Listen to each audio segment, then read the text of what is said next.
Mesdames et messieurs, bonsoir. Nous sommes lundi 23 avril. Bienvenue dans le 20h. Voici les titres. Un forum national sur les transports urbains s'est ouvert ce lundi à Abidjan. Les acteurs du secteur réfléchiront pendant 48 heures sur les outils nécessaires pour développer les transports urbains sûrs et dont les coûts sont abordables. Nous aurons un dossier dans ce 20h consacré aux vidéos postées sur le net. Que rapportent justement ces vidéos? Quelles sont les retombées financières des likes et des vues sur les réseaux sociaux? Contrats publicitaires, opportunités de revenus, nous en saurons davantage dans ce journal. Une panthère dangereuse agresse 4 personnes dans le village de Progréagui, dans la sous-préfecture de Méagui. L'animal a été tué, les blessés ont été évacués au CHR de Soubré. Leur vie n'est plus en danger. Le verdict est tombé ce lundi à Bruxelles. Le Français Salah Abdessalam, seul membre encore en vie du commando responsable des attentats du 13 novembre 2015 en France, a été condamné à 20 ans de prison pour sa participation à une fusillade en Belgique. Soyez les bienvenus sur RTI 1.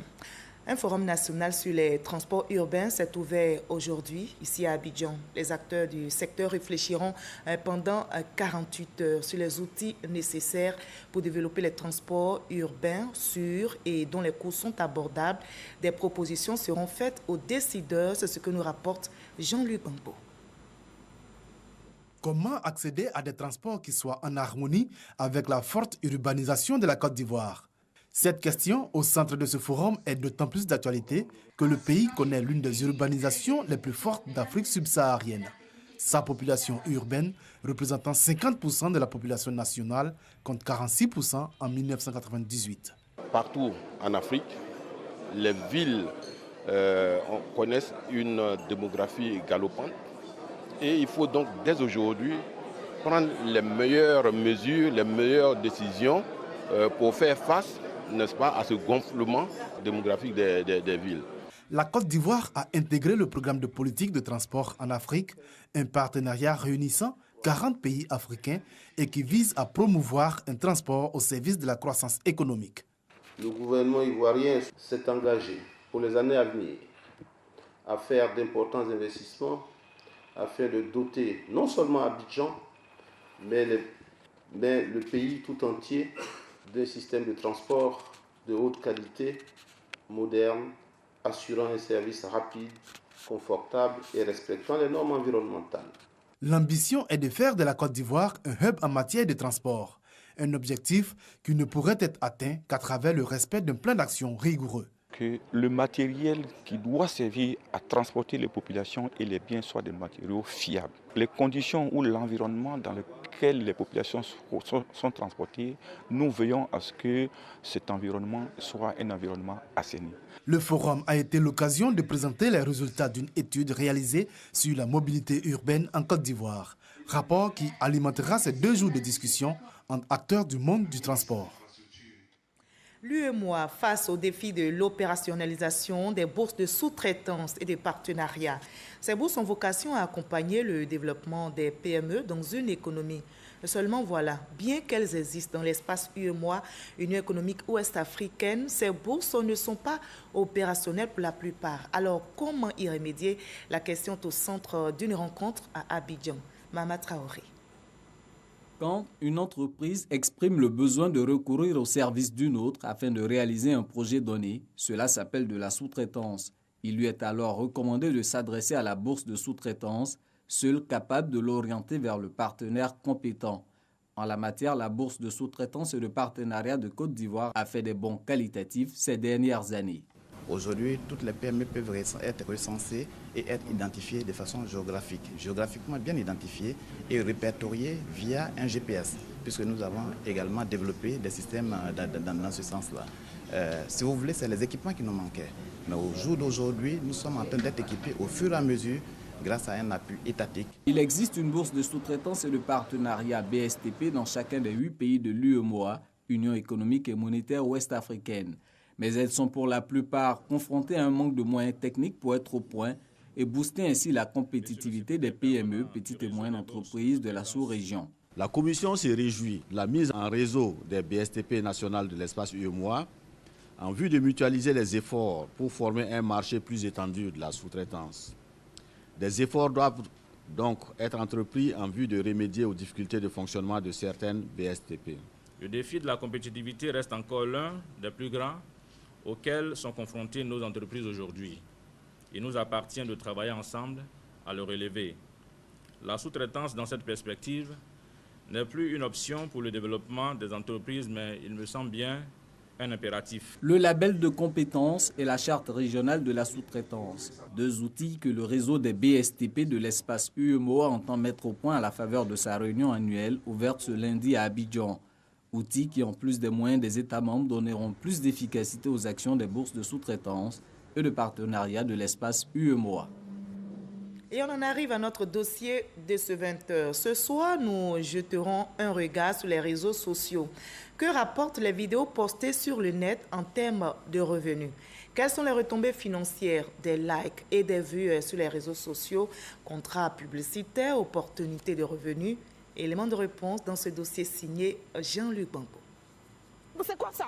Quoi? Moi, je t'ai demandé 200 000 francs. Tu m'as dit, chérie, je te donne 500 000. Maintenant, je regarde dans l'enveloppe, c'est 490 000. Oui, où sont les 10 000? Donc, c'est 490 000 qui est ici? Oui. Ah, d'accord. Faut donner mes 10 000. Tu veux les 10 000? Oui. Ça là, il ne te donne pas. Quoi?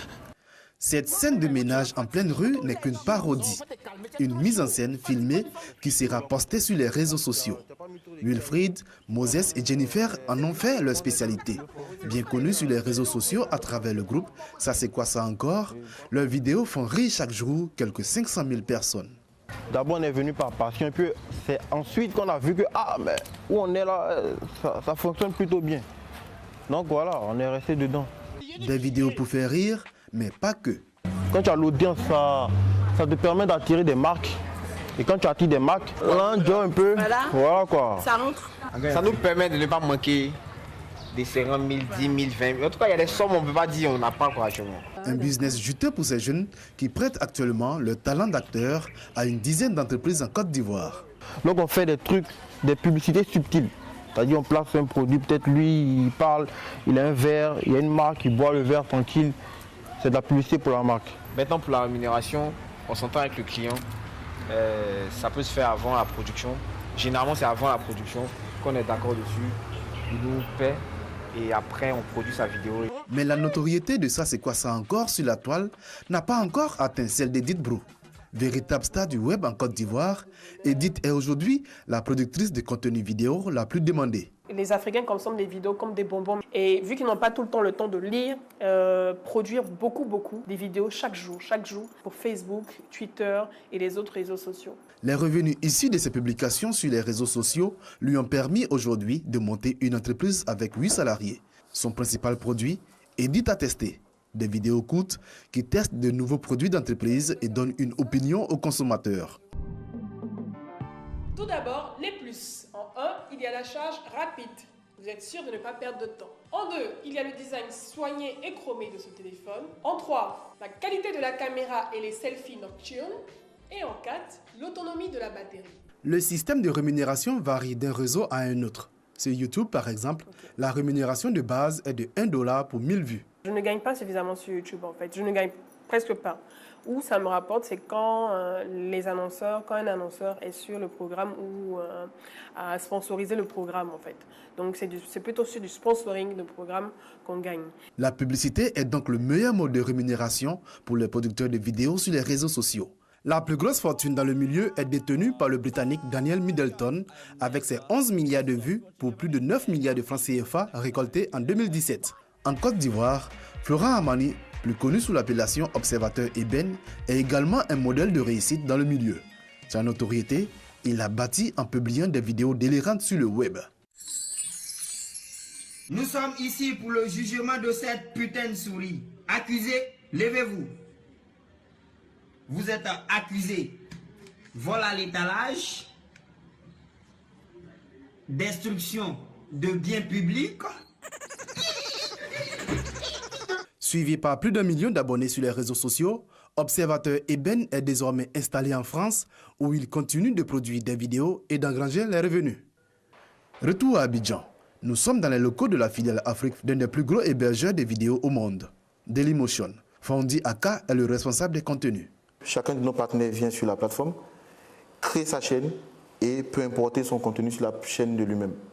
Nous, derrière, on se charge d'éditorialiser éventuellement ce contenu-là et de pouvoir aider à la monétisation en trouvant de la pub qui sera insérée dans ces publicités-là.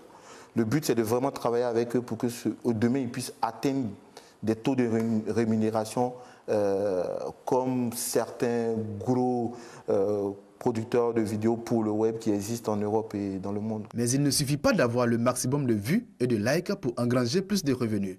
La vidéo doit respecter des normes. Par exemple, il faut donc le respect des droits d'auteur sur ce contenu vidéo-là. Il faut que le contenu ne soit pas à caractère violent ou explicite, et ainsi de suite. Internet demeure le principal canal de diffusion de ces vidéos. Éviter les dérapages, c'est ainsi que cette activité pourrait assurer sa pérennité. Il y a la notoriété qu'on recherche, mais une notoriété morbide, ça n'amène nulle part. Donc, il faut faire vraiment attention parce que de plus en plus, c'est vrai que dès qu'il y a un accident, on va se précipiter sur l'accident pour filmer et finalement, on ne porte pas assistance. En Côte d'Ivoire, le secteur de l'Internet a généré un chiffre d'affaires global de plus de 31 milliards de francs CFA fin 2017. Pour le ministre ivoirien de la Communication et de l'économie numérique, il est tout aussi important de tirer profit de cette révolution tout en s'entourant de garde-fous. Si vous arrivez à monétiser des vues, ça veut dire qu'il y a un intérêt. Donc ça veut dire que vous créez du contenu qui présente un intérêt. Donc nous laissons les populations le faire librement. Évidemment, si on arrive à du contenu qui pose problème d'une façon ou d'une autre, nous pourrions agir. Mais nous avons déjà aujourd'hui un dispositif qui permet plus ou moins de limiter ou d'encadrer ce type d'activité. Éviter d'être le censeur d'Internet, privilégier la sensibilisation, telle est la stratégie des autorités ivoiriennes pour permettre aux vidéastes de s'exprimer sur les réseaux sociaux. Des réseaux sociaux animés par quelques 3,5 millions de personnes sur les 17 millions d'abonnés que compte Internet en Côte d'Ivoire. Voilà, créer donc des contenus dans les vidéos postées sur le net, voilà de bonnes idées pour lutter contre le chômage. Parlons justement de chômage, intéressons-nous à l'opération Agir pour les jeunes initiée par le gouvernement ivoirien depuis 2015. Le ministre Sidi Touré sillonne les localités pour s'imprégner des retombées de cette opération qui vise à lutter contre le chômage. Il s'est rendu donc à Congo où il a visité les réalisations des bénéficiaires de cette localité. Les jeunes ont été encouragés par le ministre de la Promotion de la jeunesse, Soro Corona. Le chômage des jeunes demeure une préoccupation majeure pour le gouvernement ivoirien. Les autorités gouvernementales ont donc inscrit en priorité cette épineuse question, d'où la mise en place depuis 2015 d'une opération spéciale dénommée Agir pour les jeunes par le ministère de la Promotion de la jeunesse, de l'emploi des jeunes et du service civique. J'ai reçu 500 000. Il a fait d'abord un lavage auto-moto, après le lavage auto-moto, salon de coiffure. 40 000 jeunes de 18 à 40 ans ont bénéficié des financements de leur projet. Les bénéficiaires de la ville de Congo ont reçu la visite du ministre Sidou Touré. Le ministre en charge de la jeunesse s'est dit satisfait de la première phase de l'opération Agir pour les jeunes. Donc nous avons vu des jeunes qui ont bénéficié de l'opération Agir pour les jeunes et qui prospèrent, qui se prennent en charge, qui ont créé 2, 3, 4 affaires supplémentaires et qui ont embauché d'ailleurs d'autres nouveaux jeunes.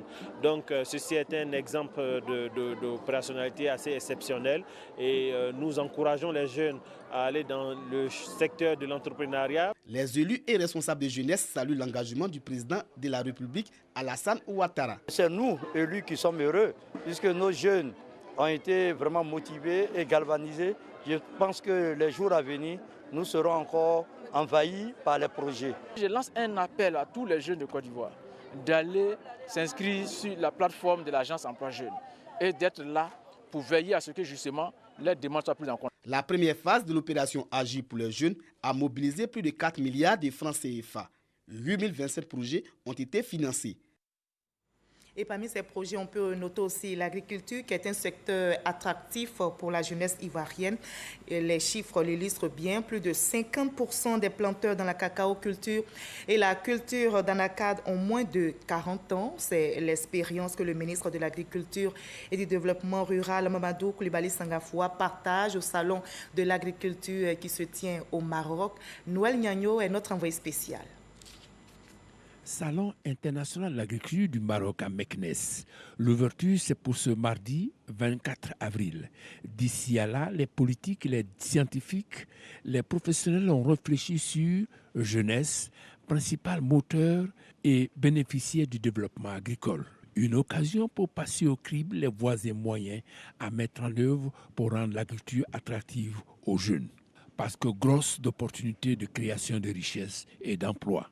À cette occasion, Mamadou Sangafoua Koulibaly, ministre ivoirien de l'Agriculture et du Développement rural, a fait partager à ses pairs sa conviction en l'attractivité de l'agriculture à une seule condition, il faut qu'elle soit rentable.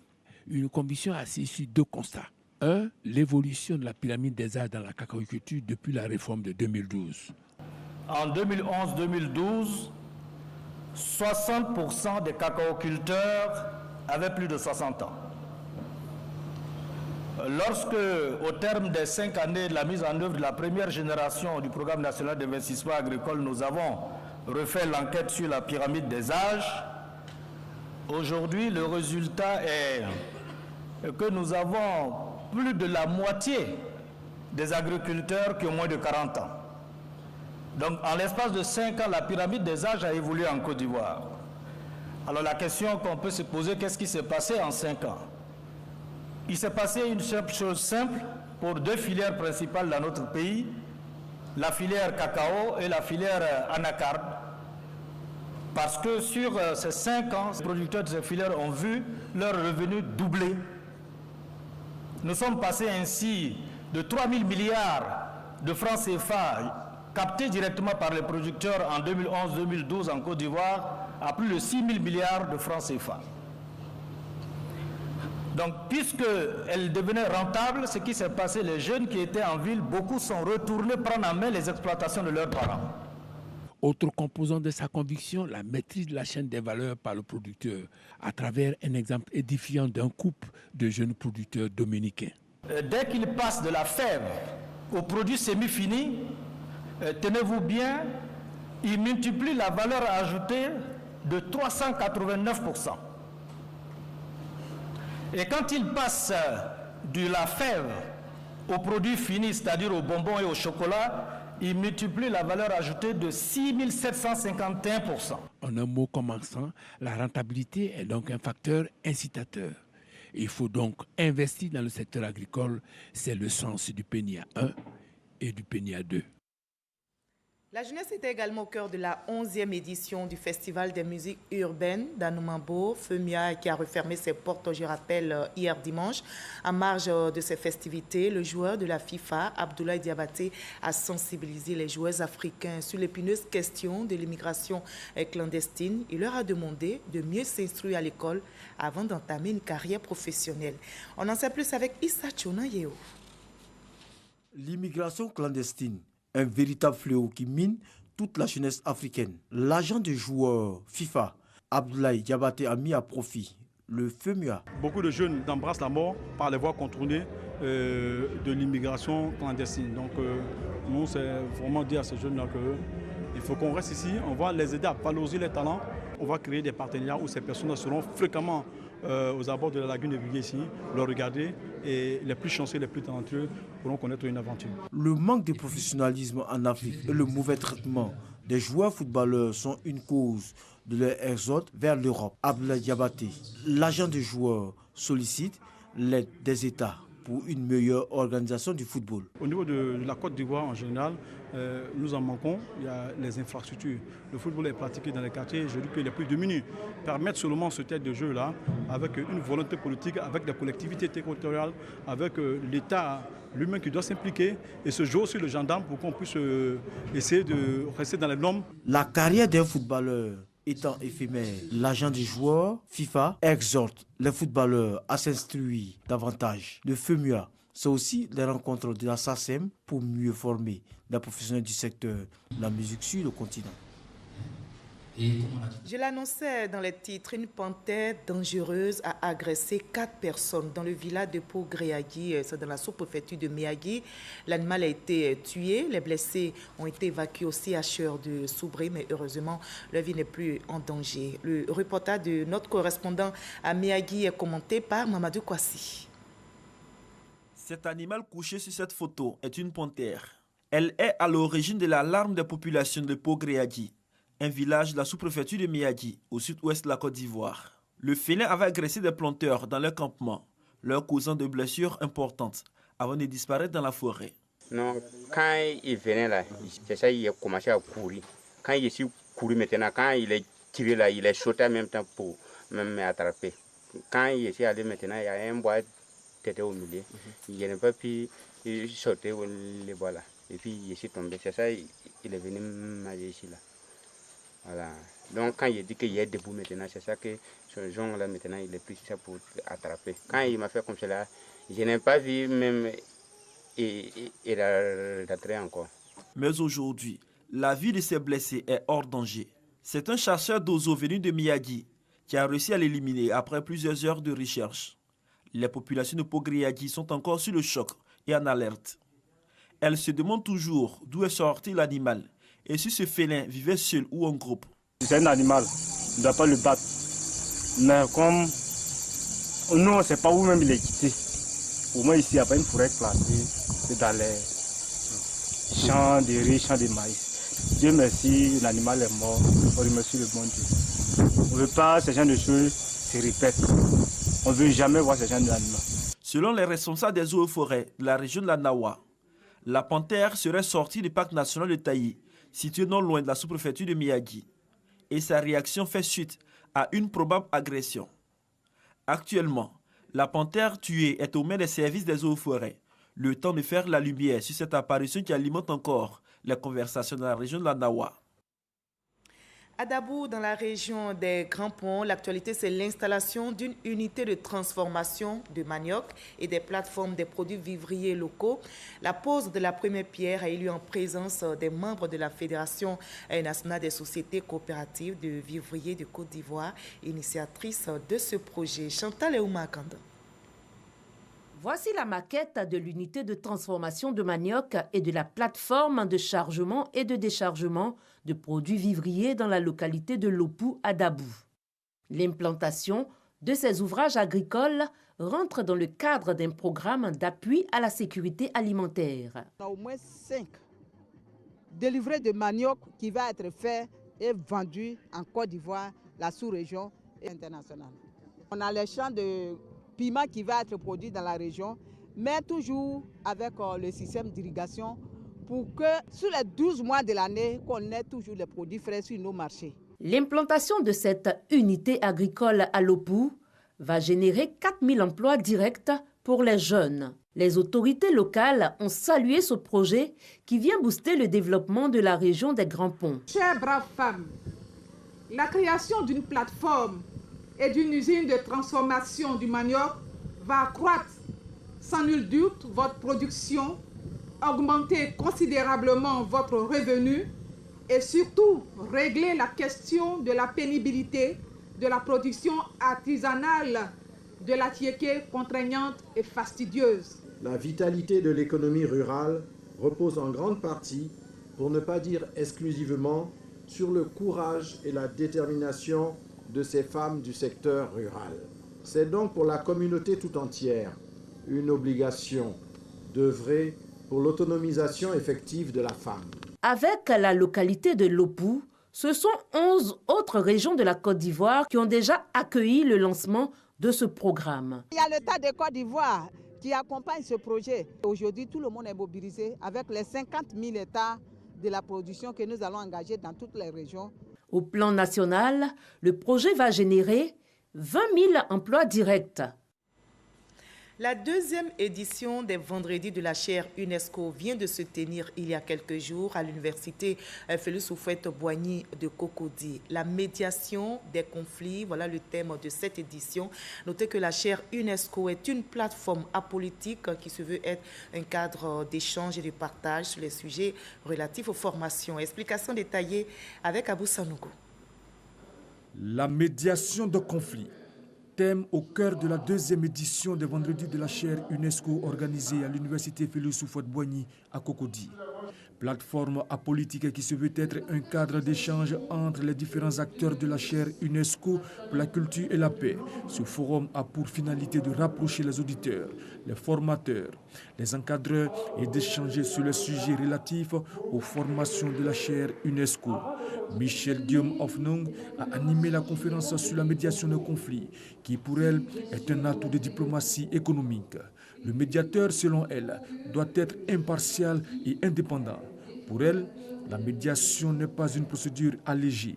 C'est un processus et il faut donc mettre autour de la médiation une démarche qualité. La médiation diffuse une culture d'intercompréhension et les médiateurs sont les humbles tisserands de l'intercompréhension. Je pense que la médiation a un rôle important dans la prévention des conflits. Parce que si on discute avant de se taper dessus, peut-être qu'après on ne se tapera pas dessus. Et puis quand malheureusement le conflit s'est déroulé, il faut reprendre le chemin de la vie ensemble. Et là, à nouveau, les humbles passeurs de l'intercompréhension ont leur rôle à jouer. Cette rencontre fut un moment de partage mutuel de connaissances. Elle nous a permis, n'est-ce pas, de voir la différence entre ce qu'on appelle effectivement médiation, avec la mission de bons offices, l'arbitrage et la conciliation.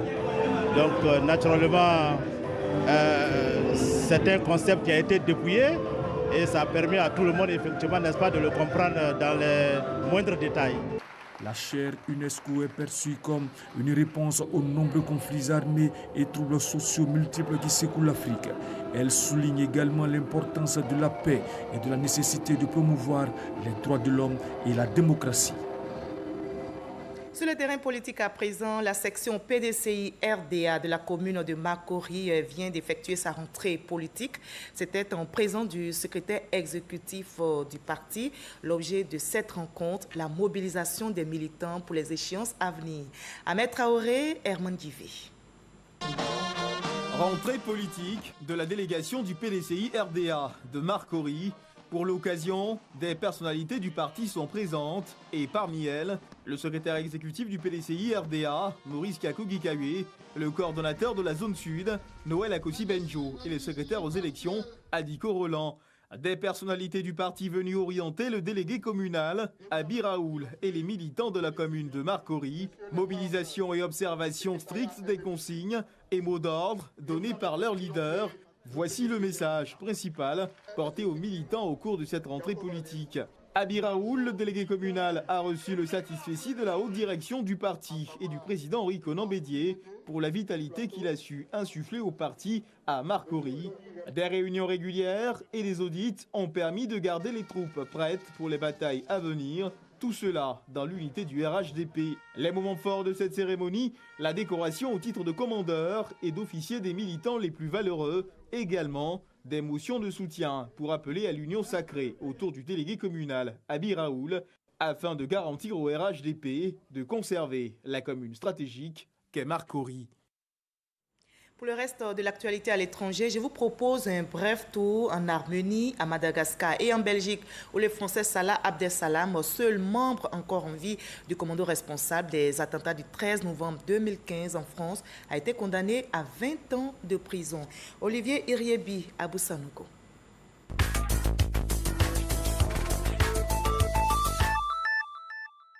Après les affrontements de samedi entre manifestants et forces de l'ordre qui ont fait 3 morts à Antananarivo, le président de la République a prononcé un discours dans lequel il a appelé à la responsabilité de chacun. Selon lui, Madagascar n'a pas besoin d'une nouvelle crise. Il invitait donc les forces de l'ordre à prendre leurs responsabilités pour défendre cet état de droit et la démocratie et à faire leur devoir de protéger les civils et leurs biens. Le tribunal correctionnel de Bruxelles a rendu ce lundi 23 avril son verdict à l'endroit du djihadiste français Salah Abdeslam pour sa participation à une fusillade avec la police en mars 2016 dans la capitale belge.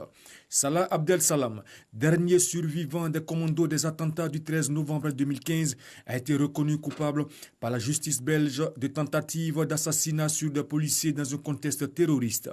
Il avait été arrêté le 18 mars à Molenbeek, un quartier de Bruxelles, avec Ayari au terme de 4 mois de cavale.